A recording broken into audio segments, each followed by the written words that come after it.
Nima qilyapsiz ovsin? Ovqat qilmoqchi. Shuncha go'sht olib, hammasini solmoqchimisiz? O'zi yeringizni eplab, yarim kilo go'sht olib kelishni bilmaydi. Mani yerim topganini yeyishni bilasanlar. Tinchlikmi? Kenayi, yana nima baloni boshlayapsiz?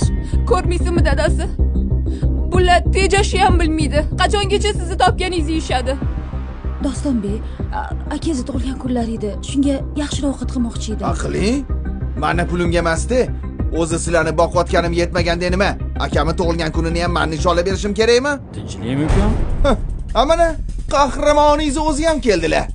Siz mana shu chirrigan 3 ta xurmodan boshqa hech narsa olib kela olmaysiz, to'g'rimi?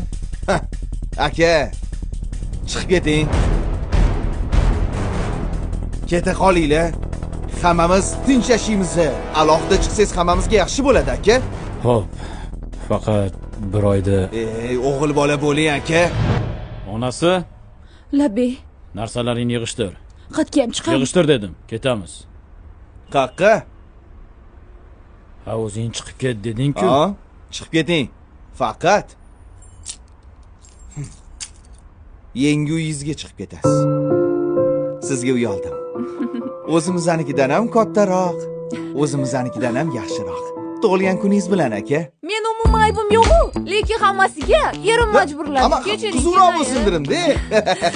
Bu pul, mol dunyo hammasi esdan chiqadi.